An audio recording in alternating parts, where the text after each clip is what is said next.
Well, good morning. We are on Batu Ferengi Beach here in Penang, Malaysia. It's a windy day today. Looks like there's maybe a storm that's coming in. Not uncommon. We're gonna see if we can get our morning walk in and enjoy ourselves either way. Today we're gonna talk about something that came up in the comment section about owning assets. The conversation was, what do I sell? People talk about the fact that I sold one of my properties in order to turn that into dividend stocks. I kept another property and turned it into a rental. So how do you know exactly what to do? Well, look, I'm not a financial advisor, but I can tell you what I did. So in this video, I'm gonna tell you what I did to build passive income so that I could travel. And it all revolves around owning assets. You don't sell income producing assets. You keep them and they make you money. But you do sell liabilities, things that cost you money every month. They have to go, and that's what we're gonna talk about.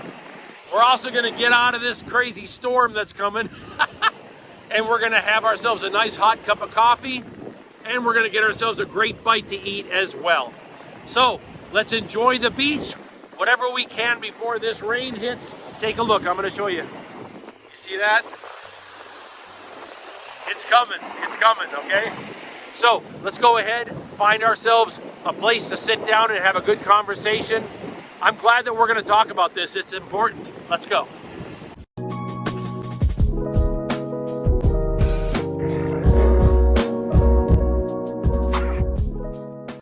Remember the famous line from The Crow, it can't rain all the time, and that's true. It's beautiful here in Southeast Asia, even on a rainy day like this. Whew, it is a stormy day today, but there's a couple little areas like this, nice little green areas where we can sit down and have a conversation, just get away from the water and all that wind. We're gonna talk today about assets. We're gonna talk today about why I want you to hold assets that make money. Oh, this is nice right here. I like this. This is perfect. Okay, let me set this up. Oh my, this is just beautiful right here. Okay, I found a nice green spot to get away from that wind and the rain. It's a blustery day, and that's fine. There's nothing wrong with that. Southeast Asia is beautiful either way. I don't mind the rain and I don't mind the wind. Let's start this conversation with what I call a tale of two condos. Basically, I had the option to hold on to two condos before I retired early. And I looked at them and I said, do they make me money? The answer was yes. And I also said, well, are the payments really high? I mean, are my interest payments high? And it was like, no, they weren't. So why did I choose selling one and keeping the other as an investment property that makes me a little bit of income as I'm traveling the world? Nice income on top of the dividend stocks, but not a lot of income. Well, I looked at the buildings and I said, one of them, both of them are about the same age. You know, they're not young buildings. And one of them was made out of wood and one of them was made out of concrete. And then I also looked at the balance sheets on both buildings. And I looked at how much money this building had ready to pay for emergency maintenance. This building had for emergency maintenance. I looked at how much they were charging me for homeowners association fees and what the plans were in the future, because if you don't have an emergency fund, you can almost guarantee you're going to have an increase in your homeowners association fees. So I looked at the two buildings and I said, this one over here looks better long term. It looks better on paper, it's in a better location, and so I sold one, liquidated that, rolled that into more dividend stocks, and here I am today traveling the world on the passive income from these investments. I don't want you to get rid of income producing assets, but sometimes it does happen. Sometimes you look at it and say, what are my risks? Yeah, I might be making money now, but 10 years from now, if this needs a whole new roof, if this needs to be completely remodeled, what if the wood starts to get termite damage? All that needs to be thought about. And you make the right decision based upon your timeline. What if I was going to sell both properties and just move on? It wouldn't matter. There wouldn't be a decision. But I decided to keep one. And there's a reason why I decided to keep it. Another thing that I have to look at is long-term appreciation. I will keep an asset if it's going to go up in value. Now, it might be just a bare piece of land. It's not making me any money monthly, but over time, if it's in the right area, it'll appreciate in value. And that's an asset that I'll hold on to. You can almost look at appreciation like you're building wealth over time, okay? And it's not something that you're paying much into to do that if it's a bare piece of land. But if it's a property that has like a condo or a single family home on it, then you want to rent that so at least it pays for itself, at least. But at the same time, if it just makes you a little bit of income, well, that's just gravy on top. I want to stop and get a hot cup of coffee today. This is probably the most beautiful Starbucks you will ever set foot in. Here in Batu Ferengi, there is a large Starbucks that is on the ocean. It's incredible. And the price of a coffee wasn't any more than I would expect to pay back in the States. And maybe the prices have gone up, but this was a Cafe Americano that I picked up. Just look at this view, by the way. Oh my gosh. What an amazing view of the ocean. And you can sit outside. They've got some sand outside that you can dig your feet into. $2.50 for an Americano, freshly made. I thought that was pretty good. What about assets like dividend stocks? What about those? Well, dividend stocks are a good asset to hold. They make you money every quarter. They pay you just to own them.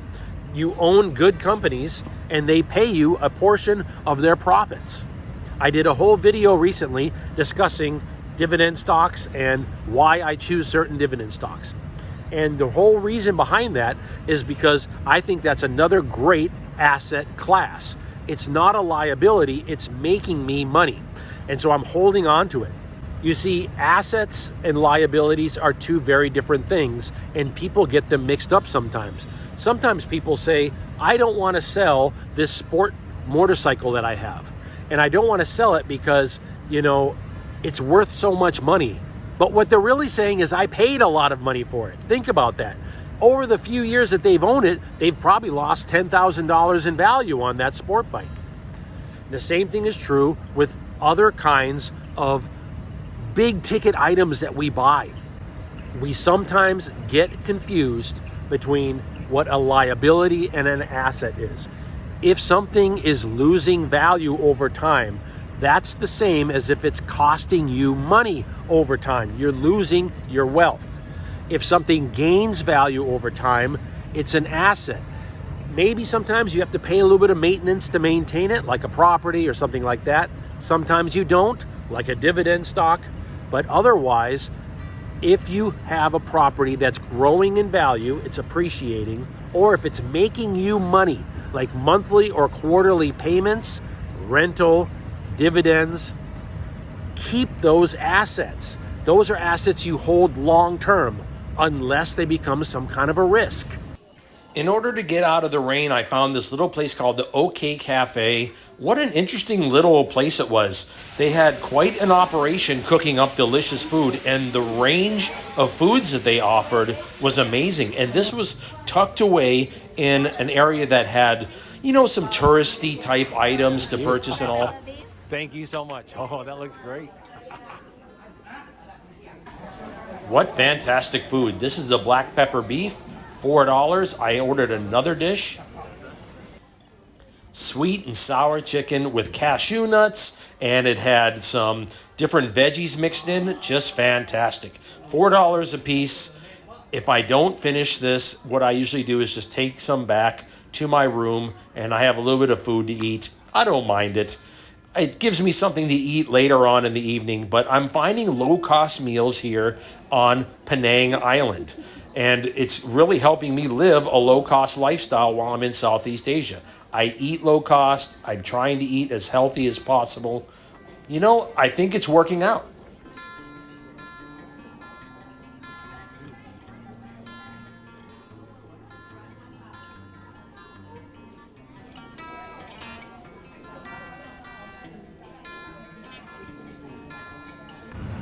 What's another investment that you can get into that's an asset over time? People don't really think about bonds, treasury bills and CDs, but the fact is you can buy those and make interest over time. They can become like an asset, something that's sitting there and making you interest. The thing is that these are very low risk, and for that reason, they don't make the most either. Real estate makes more. Dividend stocks can usually make more. It depends on how you set up your portfolio. Do I want you to be in low risk assets like CDs, bonds, and treasury bills? Well, this is my thing. I'm only able to tell you what I do. As I've gotten older, I have shifted some of the risk to those assets. And I like doing that to reduce my risk over time. As I enter my 50s and in the future, as I enter my 60s, I'll continue to do that. Overall, I want you to think along these lines. Don't sell income producing assets. I hold on to my income producing assets unless it's not reasonable to do so, because there are other factors involved. That's how you make the decisions that will benefit you long term so that you can retire and feel comfortable on that passive income.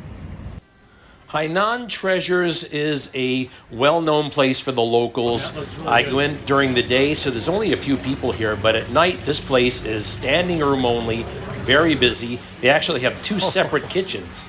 Oh, that looks good. Thank you. Oh my gosh.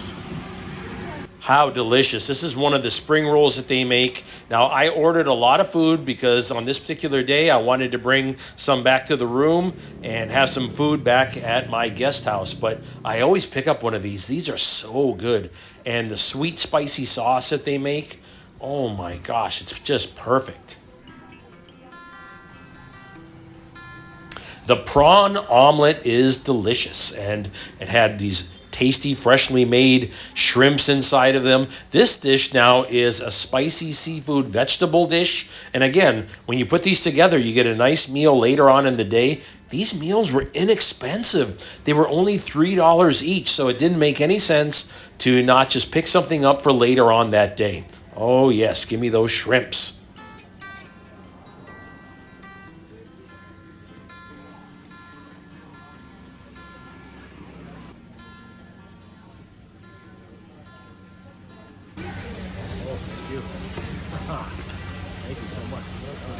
Whew, look at this right here. This is a chicken with ginger and onion. Very good. Nice to try some of the different local mixes here, and I try to take it easy on the spicy food. So there's actually several wonderful Malaysian dishes that are not super spicy. And even this spicy seafood vegetable, when I ordered it, again, I kind of put my fingers together and said, just a little bit of spice, not too much. They know exactly what I mean, and they didn't make it too spicy.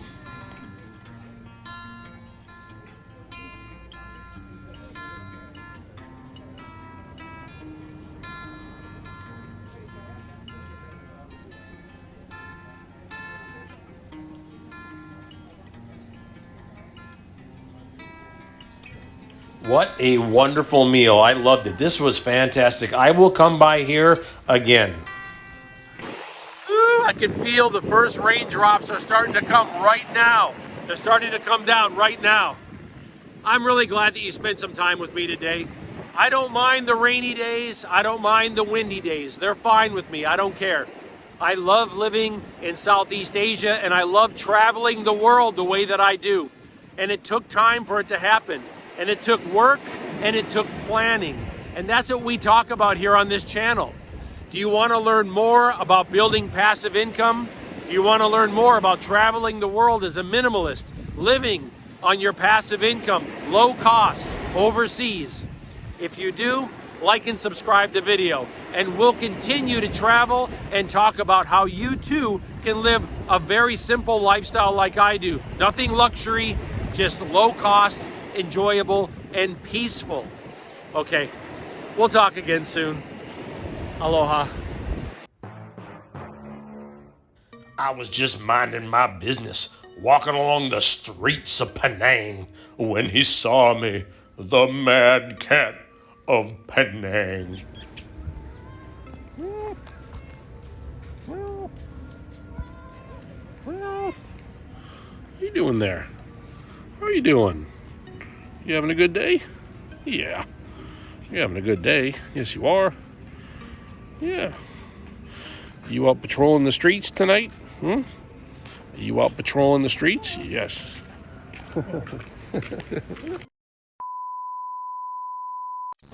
I want to have a quick conversation with you about something that happened during the filming of this video. When the rain kind of chased me away, I went into a small restaurant which I filmed, and I ate that delicious meal. The pepper beef, the black pepper beef, and the fantastic sweet and sour chicken with cashew nuts and vegetable. Oh my gosh, one of my favorite dishes. Well, while I was there, this older gentleman who was intoxicated comes up to me and starts like getting on my case. He's like yelling at me about the fact that I'm filming my food. Now, I tell you, this kind of stuff happens.